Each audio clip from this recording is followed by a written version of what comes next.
আচ্ছা, আপনারা নিশ্চয়ই এমন লোকের সঙ্গে নিশ্চয়ই পরিচিত হবেন কোনো না কোনোভাবে, যারা কোনো কাজ করে না কিন্তু ভুল ধরে।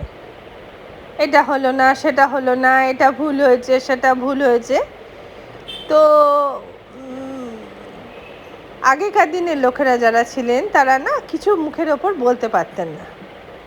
এখনকার দিনের লোক যারা আছে তারা তাদেরকে যারা এরকম করে বা বলে, আমি শুধু তাদেরকে বলতে চাই, তুমি ফোঁপর দালালি না করে আমাদেরকে তুমি এসো, আর আমরা করি কাজ, তাই করি ভুল।